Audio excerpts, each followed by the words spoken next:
la crise qui a eu lieu en Grèce, où étaient impliqués directement une banque nord-américaine et un consortium de banques nord-américains, qui en secouant le système de l'euro a conservé au dollar un temps de respiration à l'intérieur d'une contradiction quasi insurmontable. Si l'euro s'impose face au dollar, le dollar est ruiné et l'ordre du monde s'effondre. Mais si l'euro est miné, le dollar est également miné. Voilà quel est le chemin de crête, le système en équilibre instable dans lequel nous vivons.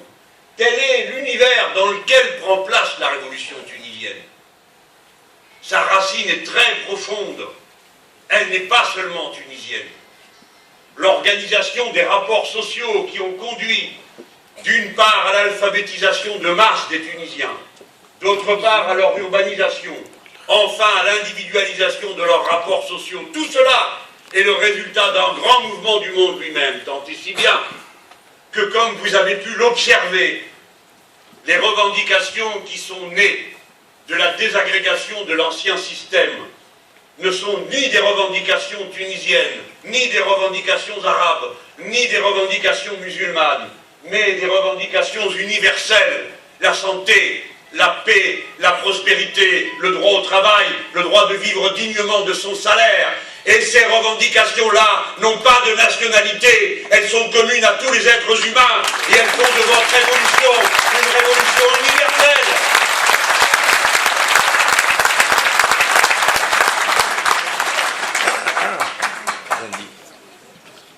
Voilà pourquoi j'en viens à présent à vous parler de cette révolution.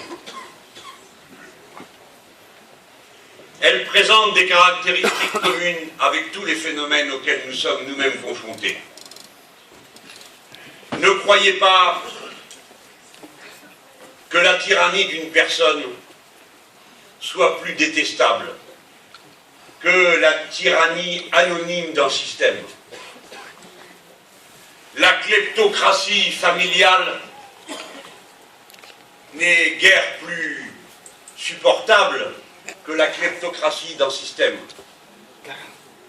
Lorsque la banque Goldman Sachs prend en échange d'un prêt qu'elle consent à Alcatel-Lucent, entreprise qui concentre l'essentiel du savoir-faire de ma patrie en matière de télécommunications, industrie de pointe s'il en est une, lorsque la banque Goldman Sachs demande en garantie d'un prêt qu'elle consent à Alcatel-Lucent 27 000 brevets extraits de l'intelligence de mes compatriotes, qui fait qu'au premier accident, et croyez qu'ils sont capables de les organiser eux-mêmes, ces brevets et toute cette intelligence basculeraient hors des mains du contrôle collectif des Français qui ont sué sang et eau pour produire ces brevets.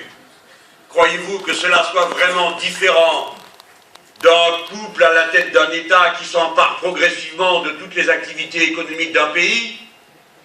Eh bien, c'est de même nature.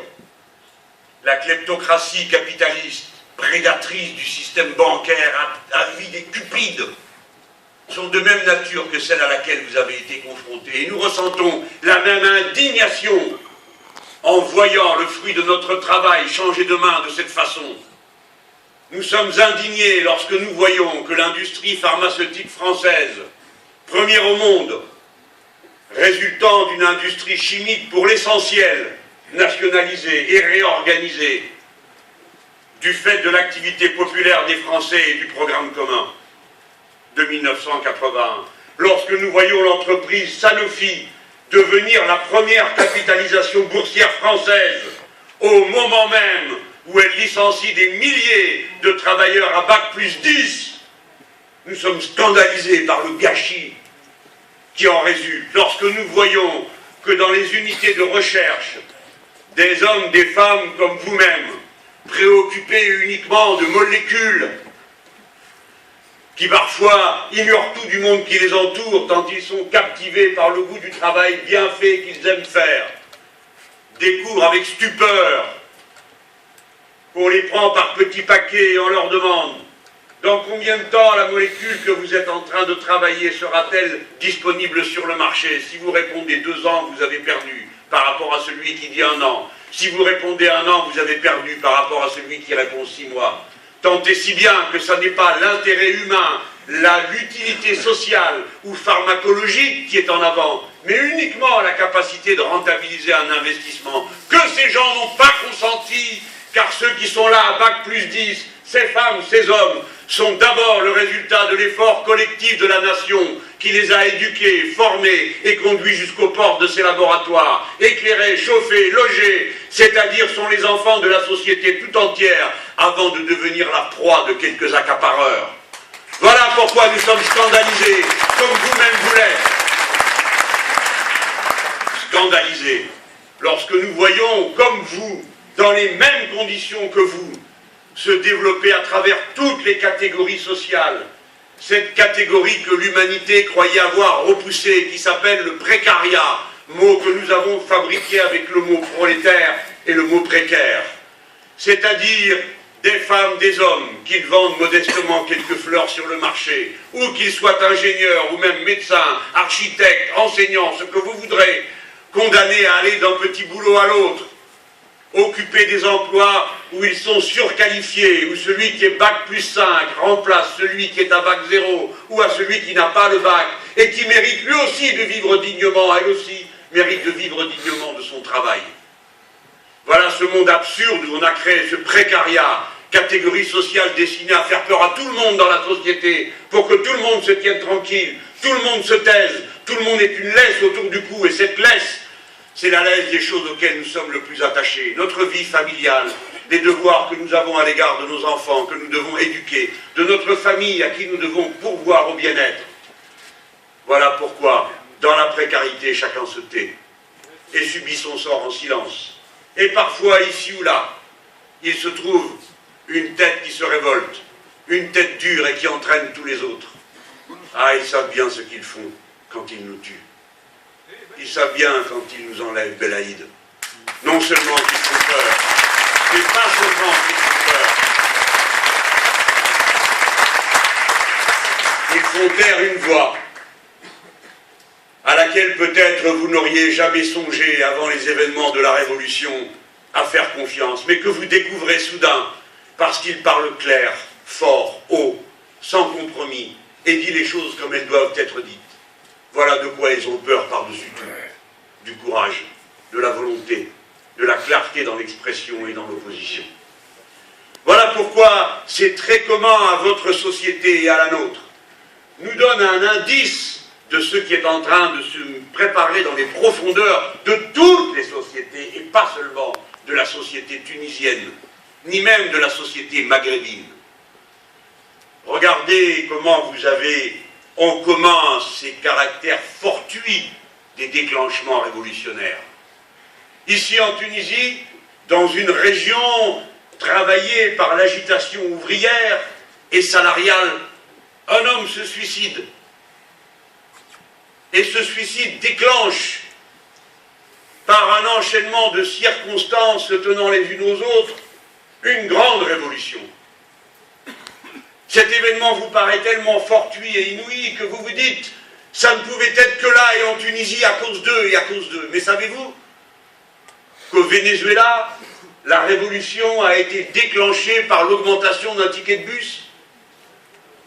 Savez-vous qu'en Bolivie, la révolution a été déclenchée par l'augmentation du tarif de l'eau, qui a conduit les Indiens de l'Alto à descendre sur la Paz tous les jours jusqu'à ce que le gouvernement s'effondre, qui a conduit la population de Caracas dans une grande commotion, alors qu'elle avait tout accepté jusque-là, du reste des plans de rigueur, à se révolter, au point qu'on y envoya l'armée qui tira, car l'armée ne sait pas faire du maintien de l'ordre, ce n'est pas son métier. Savez-vous qu'en Argentine, où il y avait une commotion extrême de la classe ouvrière qui organisait ce que l'on appelait des piqueteros, c'est-à-dire des piquets qui, dans la rue, faisaient des prélèvements sur les voitures qui passaient, c'est vous dire l'état de désorganisation dans laquelle était ce pays, qui supportait pourtant tout cela. Un ami me disant, notre unique projet de vie consiste à survivre. Eh bien, dans ce pays, il aura suffi que le gouvernement décide de geler les économies de la classe moyenne supérieure pour que cette classe descende dans la rue avec des casseroles, et les battent jusqu'à ce que 4 présidents de la République s'effondrent en 1 mois et demi. Vous voyez, Tunisiens, Tunisiennes, que les événements fortuits déclenchent des événements très comparables d'un bout à l'autre de l'Atlantique, si bien que nous pouvons dire que votre révolution est l'enfant de cette situation générale. Tant et si bien que vous n'êtes pas seulement le prolongement d'événements qui ont lieu dans le monde, sinon le signal avant-coureur des événements qui vont arriver inéluctablement dans le reste de la Méditerranée. C'est pourquoi votre révolution nous est si précieuse, votre succès si nécessaire. Ainsi que je l'ai dit une fois, à ceux qui ne veulent pas croire que la révolution tunisienne est intimement liée au destin de ma patrie et de celle qui nous environne, ils n'ont qu'à imaginer quelle serait la conséquence pour la France d'une victoire du projet politique des islamistes en Tunisie, pour avoir une idée de ce qui nous attendrait alors, car nous avons les mêmes. Les discours, au fond, nonobstant les habits de circonstance, confrontent partout dans le monde la même nature de projet. D'un côté, ceux qui affirment que le marché est indépassable et que par conséquent, rien ne sert d'en discuter. Ce qui serait important serait d'organiser la société d'après les inégalités qui naturellement la traversent. À commencer par la première d'entre elles, la différence entre les hommes et les femmes, créant mécaniquement, spontanément paraît-il, une inégalité. Et ainsi de suite. À l'inégalité entre hommes et femmes se superposerait l'inégalité entre ceux qui croient et ceux qui ne croient pas, ou ceux qui croient correctement et ceux qui croient incorrectement, et ainsi de suite. Tant et si bien que tout régime qui prétendrait organiser l'égalité serait par nature contre nature et donc violent, tandis que celui qui prendrait en compte ces inégalités et les épouserait serait lui de l'ordre de la bénévolence et de la bienveillance. Mais c'est le même discours ici et là-bas. Chez moi, Madame Le Pen prétend qu'il y a une différence évidente entre les musulmans et tous les autres. Leurs parents, il y a une génération, pensaient qu'il y avait une différence de la même nature entre les juifs et tous les autres. Et de cette façon, la communauté humaine, avant même d'avoir commencé à prendre en compte les grands défis qui lui sont communs du fait de son intérêt général, devrait d'abord commencer par se méfier du voisin et des empiètements de sa liberté sur soi-même. Voilà le piège dans lequel ceux qui veulent donner à la politique une base ethnique, religieuse, ou que sais-je encore, enferment la société tout entière, c'est-à-dire dans une impasse. Ce n'est pas seulement que notre sentiment de l'égalité, sentiment spontané qui nous anime, ou notre sentiment de la justice soit choqué. C'est que nous sommes paralysés face aux défis auxquels nous devons répondre. Car pendant qu'on se soucie de ces sottises, on ne s'occupe pas du reste. Ainsi a-t-on vu en France, en pleine campagne présidentielle, au moment où arrivait en débat la question du mécanisme européen de stabilité financière qui condamne ma patrie à des dizaines d'années d'austérité, un débat absurde commençait sur la manière d'abattre les animaux et de savoir si la viande était halal ou si elle ne l'était pas, comme si cette question présentait le moindre intérêt par rapport aux défis que nous avons à affronter. Mais en attendant, on peut dire que la manœuvre dans ce cas a réussi. Examinons à présent dans quelles conditions nous sommes conduits à affronter les défis que j'ai mentionnés tout à l'heure en traitant des 3 bifurcations à l'œuvre dans le monde. Je viens d'évoquer, je n'y étendrai pas davantage.